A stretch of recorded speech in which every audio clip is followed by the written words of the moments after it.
One day while having a glass of wine downstairs in the sushi bar that's beneath my apartment complex, I overheard a conversation between a young, beautiful woman with dreadlocks and one of her friends. I think there were four of them. There was a group of four, and these women came off as very articulate and educated. They were young, so I assumed that they were college students. I assumed that they, probably went to the local university. Maybe they were from the Oklahoma University, Norman. But their conversation, it was interesting to me because I've actually been a part of the conversation about cultural appropriation. So I'm listening to them, and they're talking mainly about white women. I guess there was a situation where a white woman got dreadlocks, and they found that to be in bad taste, and they all agreed that woman had culturally appropriated an African Caribbean expression. And she went on to say, well, that woman, the said woman, didn't know anything about the reasons behind the tradition of dreading a person's hair. They didn't know anything about the history of it. Excuse me. They talked about women who were wearing cowrie shells and what cowrie shells meant in certain parts of Africa, what certain forms of jewelry meant. And they more than likely might have been right about it. Most people here in America, they do things. They pick up on fashions. They pick up on forms of individual expression, not knowing exactly what they're about. People do that with tribal tattoos. I think it's the stupidest thing in the world. I used to think women that had tattoos were hot. Now everyone's getting them. It's a situation. Hey, I'm different and unique like everyone else. This cowboy's not interested in that. But let me get back on topic. So they're getting really impassioned about this conversation, and they're bashing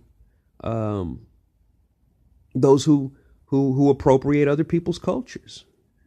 They stood up for Native Americans. They stood up for or indigenous people. They stood up for everyone, every POC you could think of, every person of color. Now, during this time, I turned and I looked, and I was very made sure I was very inconspicuous. I didn't want them to know that I was eavesdropping on their conversation. But I looked at something. I noticed that they all had on, because I know brands of clothing. I observed a Dooney and Burke bag. I observed some Adidas, and there was a series of Italia Adidas that I once wanted. I'm not sure if those were the ones, but they looked the color. They actually had the Italian flag, as far as the the stripes that are on the logo of Adidas. They had those.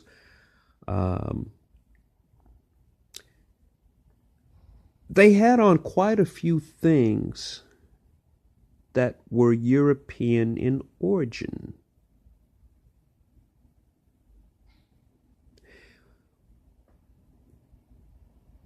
They sipped wine. They had food. Being a sushi bar, it was Japanese. I looked at their shoes. I just examined them. And what I noticed is that 90% of what they had on was culturally appropriated.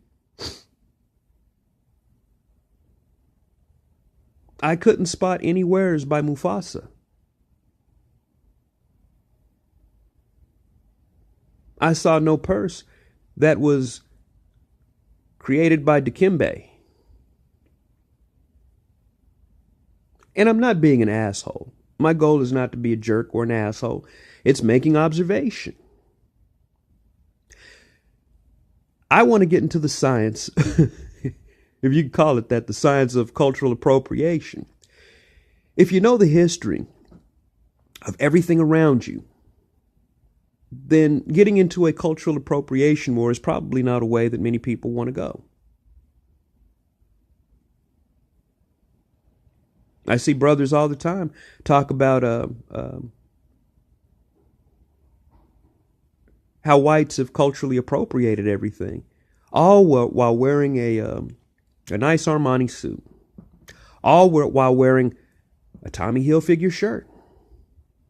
I've had black Israelites come up to me, and that's for another podcast. That one was a very interesting one, and I'll be sure to make a cast about it because it ended in a way I don't think he was expecting when this guy came and talked to me.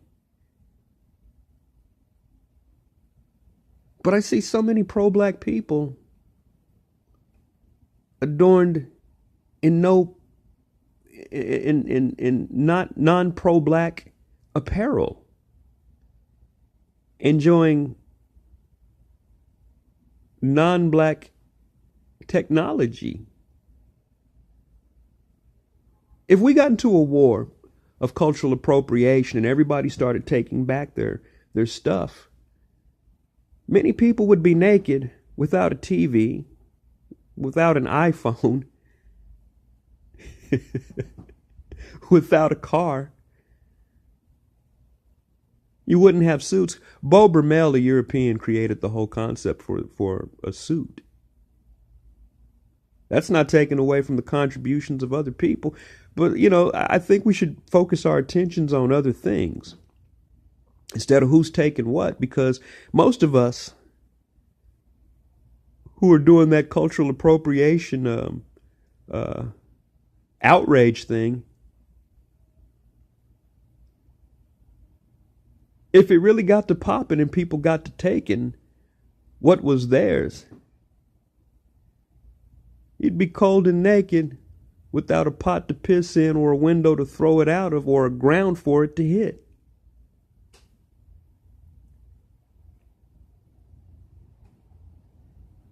Can we think conversations through before we get into active engagement? I think cultural appropriation is a stupid conversation. And it becomes even stupider if you engage in that conversation with someone who's aware of who created what, who made what, who contributed what. I think we should focus more on valuing one another for what we have contributed. Wouldn't that be something?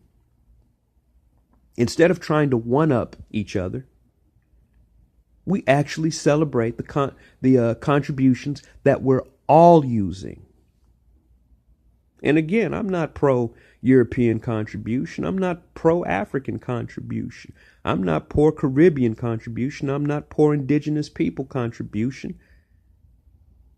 I'm pro-people contribution. And I know I sound like a broken record. Me and my little egalitarian mindset. But as long as I breathe, I'll probably have hope that we can come together as human beings. I probably will carry that until the day that I die, even if I know in my soul that it'll never happen. In my lifetime, perhaps my daughter's lifetime. But the battle over cultural appropriation is nonsense. Everything contributed to our society that's been positive has been beneficial to human beings. Let's stop the one-upmanship and let's get down to the business of appreciating one another.